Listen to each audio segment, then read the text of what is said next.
आजकल पाचन तंत्र से संबंधित एक समस्या जो बहुत कॉमन चल रही है वो है पेट में थोड़ी सी सूजन महसूस होना, जिसको आंतों में सूजन बोला जाता है।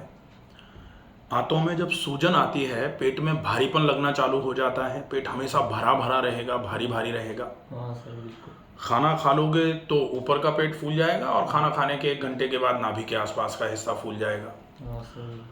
इसकी वजह से नाभि भी अपनी जगह पर नहीं टिक पाती है, तो नाभि हमेशा हिली हुई रहती है, डिगी हुई रहती है। हाँ, ये भी प्रॉब्लम है सर। और नाभि हिलती है तो हम नाभि को खींच करके अपनी जगह लाने की कोशिश करते हैं। हाँ सर। आज हम 7 ऐसे प्राकृतिक उपाय बताएंगे जिनको आप अच्छे तरीके से समझ लो, और अगर ढंग से घर में ही इन उपायों को फॉलो कर लिया तो ये आंतों में सूजन की समस्या, नाभि बार बार जो डिग जाती है, हिल जाती है, वो समस्या, और इसकी वजह से लगातार जो शरीर में कमजोरियां बढ़ रही हैं, और कमजोरियों के बढ़ने की वजह से वजन लगातार घट रहा है, लगातार बाल झड़ रहे हैं। हाँ सर, और जब ये समस्याएं आती हैं, कमजोरियां बढ़ती हैं, तो चिड़चिड़ापन बढ़ जाता है, बिल्कुल। गुस्सा बढ़ जाता है, एकदम से किसी की भी बात अच्छी लगना बंद हो जाती है। कोई अगर अपने भले की भी बात कह रहा होता है तो ऐसा लगता है कि हमको ज्ञान मत दो। हाँ, और इसीलिए वीडियोस भी जो कभी कभी बनाए जाते हैं तो लोग देखते देखते फिर कमेंट भी करते हैं कि आप फालतू का ज्ञान मत दो, आप तो केवल इलाज बता दो। हाँ सर, वो तो ये इस वजह से लगता है क्योंकि लोगों को चिड़चिड़ापन भर जाता है इस बीमारी की वजह से दिमाग में। तो जब तक हम बीमारी के कारण को समझेंगे नहीं, तब तक कोई ऐसा इलाज नहीं होता कि कोई एक गोली पानी में घोल के पी लो और आपकी ये बीमारी ठीक हो जाए। तो ये बीमारी जीवन शैली की खराबी की वजह से होती है। तो जब तक जीवन शैली को ठीक नहीं करते हैं तब तक पूरे तरीके से ठीक होने में इसको तो बहुत टाइम लगेगा। लेकिन ये जो 7 उपचार आज हम बता रहे हैं, इन 7 को अच्छे से समझो। ये 7 आपकी बीमारी के लक्षणों को भी खत्म करेंगे और बीमारी के कारण को भी खत्म कर देंगे, क्योंकि हम यहाँ लाइफस्टाइल को भी साथ में लेके चलेंगे। ठीक है। तो सबसे पहला उपचार होता है जो घर में आसानी से आप कर लोगे, वो है गरम ठंडा सेक। गरम ठंडा सेक का मतलब ये नाभि से ऊपर से लेके और बिल्कुल नीचे वाले हिस्से तक, नाभि के नीचे वाले हिस्से तक जो ये पेट फूला हुआ रहता है ना, इस जगह पर गरम पानी की थैली आती है एक। तो गरम पानी की थैली से गरम पानी मतलब सर आप? गरम पानी की थैली मतलब एक ब्लैडर आता है रबर का। ठीक है। इस तरीके की एक रबर की थैली आती है, उसमें पानी भर देते हैं। तो वो जब उसमें पानी भर जाता है तो वो थैली गर्म हो जाती है, रबर है ऊपर से गर्म हो जाती है। तो उस थैली से गरम सेक करना है। गरम 2 मिनट के लिए पहले गरम करना है। हाँ, और ठंडा 1 मिनट के लिए। अब ठंडा कैसे करेंगे? ऐसा तौलिया ठंडे पानी में गीला कर लिया और गीला करके ऐसे निचोड़ के और पेट पे ऐसे करके रख लिया। ठीक है। तो 2 मिनट के लिए गर्म किया था, गर्म थैली हटाई, ठंडा कपड़ा रखा 1 मिनट के लिए। सिर्फ उस थैली में मतलब पानी डालते ही गर्म हो जाता है? हाँ, वो गर्म पानी करके उसमें डालना पड़ेगा। अच्छा, मतलब गर्म में पानी पहले गर्म पानी करो, उसमें डालो, तो वो थैली गर्म हो जाएगी, तो उससे गर्म सेक हो जाएगा। ठीक है। वो थैली आराम से मेडिकल स्टोर्स पे कहीं भी मिल जाएगी। तो गर्म पानी की थैली से गर्म, ठंडे पानी के गीले कपड़े से ठंडा, गर्म ठंडा सेक हो जाएगा। 2 मिनट गर्म, 1 मिनट ठंडा, 5 बार रिपीट करके 15 मिनट का। तो ये मतलब सर खाली पेट या? ये खाली पेट करना है, क्योंकि पेट पे ही कर रहे हैं, तो खाना खाने के तुरंत बाद तो नहीं करना। ये खाली पेट करेंगे, इसका ध्यान रखेंगे। ठीक है। अब वो एक इलाज हुआ ये गरम ठंडा से। गरम ठंडा से क्यों काम करेगा, कैसे काम करेगा? तो सर सुबह का टाइम सही रहेगा? खाली पेट सवेरे सवेरे कर लो, या खाना खाने के 2 ढाई 3 घंटे के बाद दोपहर में कर लो। ठीक है। अब ये गरम ठंडा से काम कैसे करता है कि गरम पानी की थैली जो है ना, वो जब पेट पर लगाई जाती है तो खून की नलियां और मांसपेशियां फैलती हैं, क्योंकि गरम का काम फैलाने का है। 2 मिनट के बाद जब गरम हटाते हो तो वो जो फैलना था वो रुक जाता है, लेकिन ठंडा गीला कपड़ा रख देते हो तो ठंडे की वजह से सिकुड़ती हैं, तो सिकुड़ती हैं मांसपेशियां। ठीक है। फिर गर्म से फैलेंगी, फिर ठंडे से सिकुड़ेंगी, फिर गर्म से फैलेंगी, फिर ठंडे से सिकुड़ेंगी। इससे क्या होगा कि जो लगातार बैठने की वजह से, लगातार व्यायाम नहीं करने की वजह से जो आंतों की मांसपेशियों में शिथिलता आई है, ढीली पड़ गई हैं, वो जब फैलना और सिकुड़ना होगा तो वो एक्टिव होना चालू हो जाएंगी, उनमें दोबारा से शिथिलन और संकुचन चालू हो जाएगा। ठीक है। सही। तो जो पेट में भारीपन है उसमें आराम मिलना चालू हो जाएगा, पहला इलाज। अब दूसरा इलाज इसके ठीक बाद कर दो, गरम ठंडा सेक किया, गरम ठंडा सेक करने के बाद वैसे तो पॉसिबल अगर हो जाए तो मिट्टी की पट्टी कर दो। मिट्टी को, काली मिट्टी रात को पानी में भिगो दी, सवेरे सवेरे उस मिट्टी को ऐसे लुगदी सी बना करके एक प्लेट सी लेके, चौकोर प्लेट ले लो, उस प्लेट में मिट्टी को ऐसे करके लेप के इतनी ही मोटी, इससे थोड़ी और मोटी हो जाए, इतनी मोटी परत बना लो मिट्टी की, और वो मिट्टी की गीली पट्टी पेट पे लगा दो।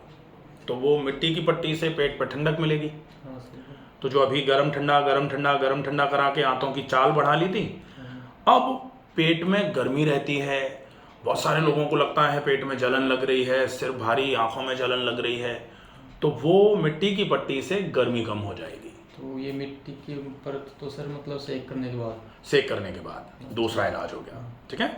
अब तीसरा जो इलाज है वो है अपना, तो चूंकि आपका तो वजन ज़्यादा नहीं है और सामान्य तौर पे जिनको पेट की ये समस्या रहती है गर्मी वाली, या पित्त जिनका ज़्यादा बढ़ा हुआ रहता है, वो सामान्य तौर पर 80% केसेस में देखा जाता है कि वो दुबले पतले ही होते हैं लोग।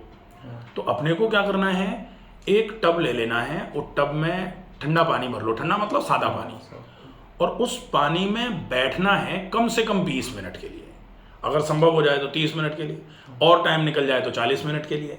और उस टब में बैठे हैं तो जैसे आप पढ़ते हो तो कोई किताब विताब लेके बैठ जाओ तो पढ़ते रहे, किसी से बात करनी है, कोई काम करना है छोटा मोटा जो बैठ के होने वाला है, तो वो काम वहाँ बैठे बैठे कर सकते हो, बढ़िया रहेगा, ठीक है। तो तीसरा इलाज हो जाएगा ठंडा कटी स्नान बोलते हैं इसको। आप जैसे वजन कम है तो किसी भी जो प्लास्टिक का टब आता है ना, उस टब में पानी भर के बैठ जाना है।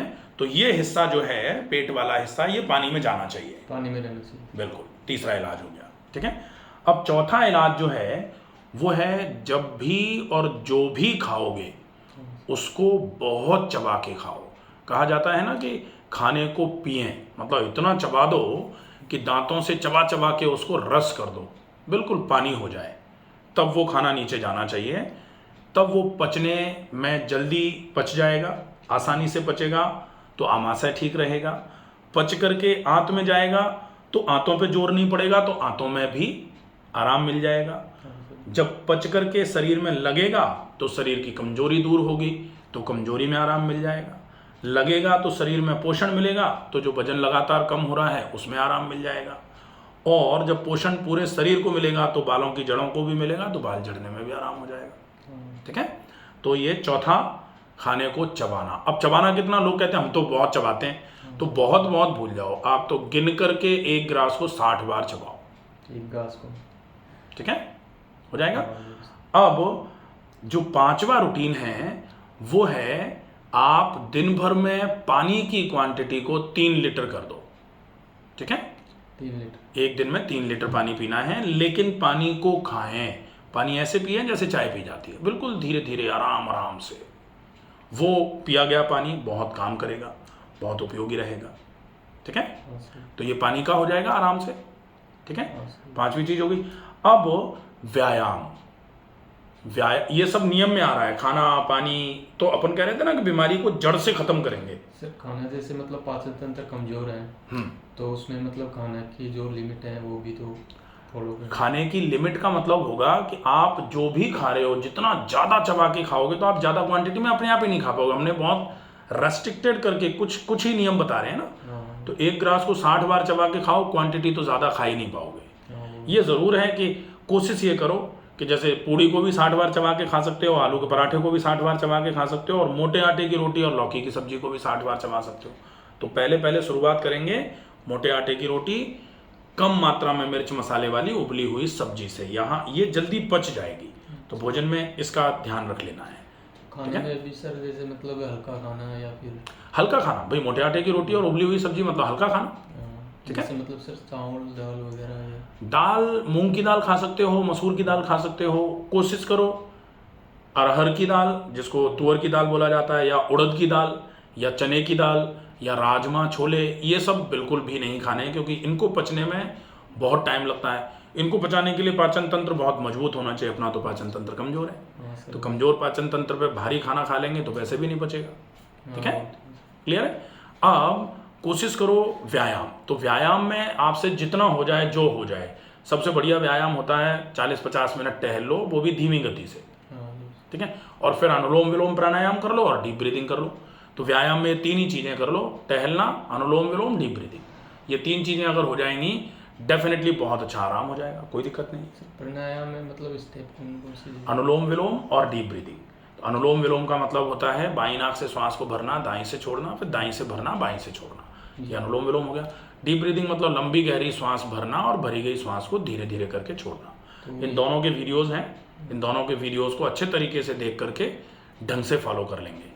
तो नाड़ी शोधन अनुलोम विलोम बाय डॉक्टर रमाकांत शर्मा और deep breathing by doctor Ramakant Sharma, ये दोनों प्रॉपर तरीके से समझ के अच्छे से फॉलो करेंगे, ये हो जाएगा। इनकी मतलब टाइमिंग कितनी, मतलब इनको कितना टाइम देना? 10 मिनट अनुलोम विलोम और 100 बार डीप ब्रीदिंग, ठीक है, ये हो गया।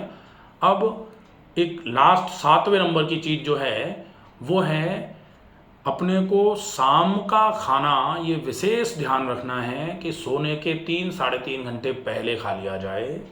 और कोशिश ये करनी है कि शाम का खाना दोपहर के खाने से हल्का हो, ठीक है। तो शाम को जैसे हम दलिया खा सकते हैं या खिचड़ी खा सकते हैं या उबली हुई सब्जी ज़्यादा मात्रा में खा सकते हैं। अब अपन कहें कि भाई हमको शाम को जैसे जल्दी खा लेंगे तो रात को भूख लगेगी, तो रात को भूख तब लगेगी जब अपन 12 बजे तक जागेंगे। तो रात को 12 बजे तक जागने की ज़रूरत नहीं है, ठीक है। कोशिश करो कि कैसे भी करके 10 साढ़े 10 बजे, मैक्सिमम 11 बजे तक आप सो जाओ। और अगर 7 बजे खाना खा के 10 साढ़े 10 बजे भूख लग भी रही है तो कोशिश करो 2-3 दिन 4 दिन तक मत खाओ, वो धीरे धीरे करके सबसाइड हो जाएगी, वो आदत होती है। जैसे बहुत सारे लोगों की लेट खाने की आदत होती है ना, तो वो 6 बजे खा लें तो उनको 10 बजे भूख लगी जाएगी। तो उस भूख को तो थोड़ा बाईपास कर देना है कि भाई आज नहीं खाएंगे, 2-3-4 दिन नहीं खाएंगे ना, दिन भर में खा के कल अगली बार से उस जो कमजोरियाँ या जो ऐसा लगता है कि भूख लगती है नहीं खाएंगे तो कमजोरी आ जाएगी, तो वो बाकी पूरा जो भी है ना, दिन में थोड़ा सा न्यूट्रिशियस फूड लेकर के आप अगले दिन की भूख को लगने से रोक सकते हैं। भूख तब लगे जैसे मान लो एक तो आदत की वजह से लग रही है, दूसरा आपकी बाई चांस ही बात वास्तव में ही कमजोरी कहीं आ रही हो, तो कमजोरी तो खाना अच्छा दिन में खा लो, उससे पूरी हो जाएगी, ठीक है। तो ये 7 नियम हैं, इन 7 नियमों का बहुत अच्छे तरीके से फॉलोअप अगर कर दिया जाएगा, डेफिनेटली आंतों में सूजन, पाचन तंत्र की कमजोरी, नाभि का खिसकना, लगातार कम होता हुआ वजन, इन सारी चीज़ों में इन 7 चीज़ों का फॉलोअप करने से बहुत अच्छा आराम होगा। अगर ढंग से फॉलो करेंगे तो निश्चित ही अपने को लगभग कुछ ऐसा मान लो 20-21 दिन में ही लगभग 40-50% आराम होना चालू हो जाता है। और हमारे कई पेशेंट्स हैं जिनको बहुत अच्छा आराम हो जाता है, ठीक है।